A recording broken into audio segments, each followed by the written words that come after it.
Senator Tillis.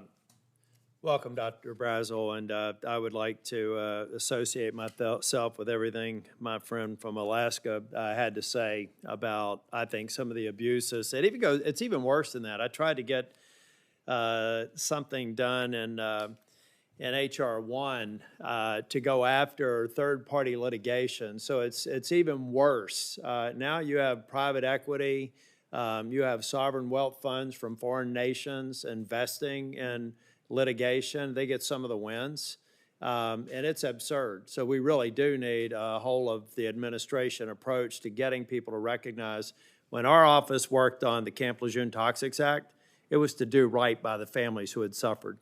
And now you've got a bunch of slimy lawyers taking advantage and making more money than the people who were absolutely harmed. We need to go after every one of them.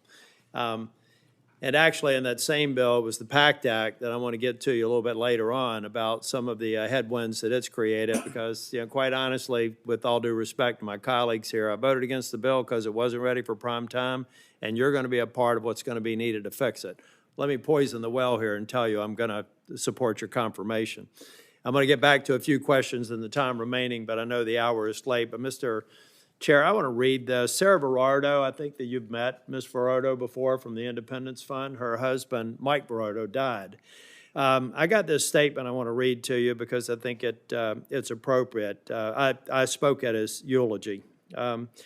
When my husband, Michael, died on August the 26th, his VA pay and his Army retirement pay were deposited into our account the very next day, August 27th. Without any notice to me, those payments were then reversed on 9 September, overdrafting my account and triggering fees.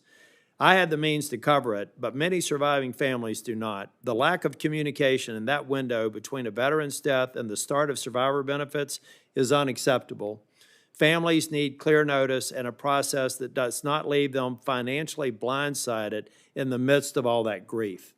I'd like unanimous consent to also have her statement in the record. Without objection. We got to fix this. I was there. I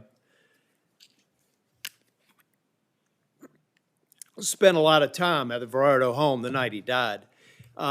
This is the last thing she should have had to experience. And she has the means to get through it. A lot of people don't. So now let me get mad so I won't cry. I am hopeful that somebody with your background in information technology and supply chain, and I presumably large-scale implementations, that we can finally get a scheduling system that works after billions of dollars been spent, that we can finally get wait times down to a level that are acceptable because they've grown in spite of all the efforts on a bipartisan basis over several administrations to fix it. How do we go about fixing that? Or how do you propose to come in? You've got to know the situation. Tell me your method for actually going after this and giving me some hope that in my remaining time in the U.S. Senate, I may be able to see some progress. Senator, you raise a good point. Let's address first the overpayments. That is unacceptable that we would do that to a veteran or veteran's family.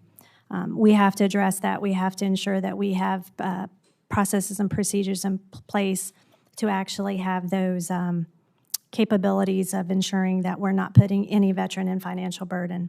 With respect to your question about scheduling, that is for the healthcare side, but I commit to you that I will work. But it's a broader problem. It's the reason I bring it up. You're going to be ahead of the BBA, and there's going to be a lot of transformation opportunities here. I think that we're throwing money down a money pit, and it's not about the money. It's about the lack of service that we're giving veterans by throwing that money down the money pit. This is a $10 billion scheduling system. So my point is in the VBA, and where you need people, process, technology changes, can you assure me that you'll do right by the veterans and right by Congress to spend this money effectively, get the lead on target, and succeed?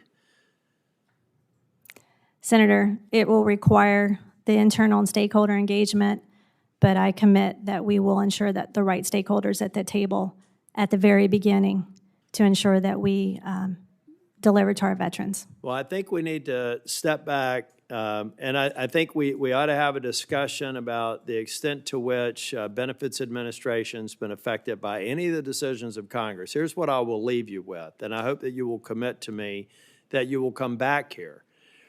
Oftentimes, the problems we see in various agencies are a result of bad decisions made by us. Well-intended, but not very well thought out in terms of how to implement them. And then we bring you back here and flog you for not being able to implement something that we are responsible for not having thought through the implementation. So I would really appreciate if you could come back to us, not necessarily in an open hearing, but give us a stop, start, continue on the kinds of things that we're doing that are working and the things that we should stop doing because it puts you further away from the very things we're asking you to accomplish. That would be very helpful if we could get some report back specifically within the BBA within 90 or 120 days of you getting over into the job, and I would appreciate that feedback. Can I get that commitment from you? Senator, you have my commitment. Thank you. Thank you, Mr. Chair.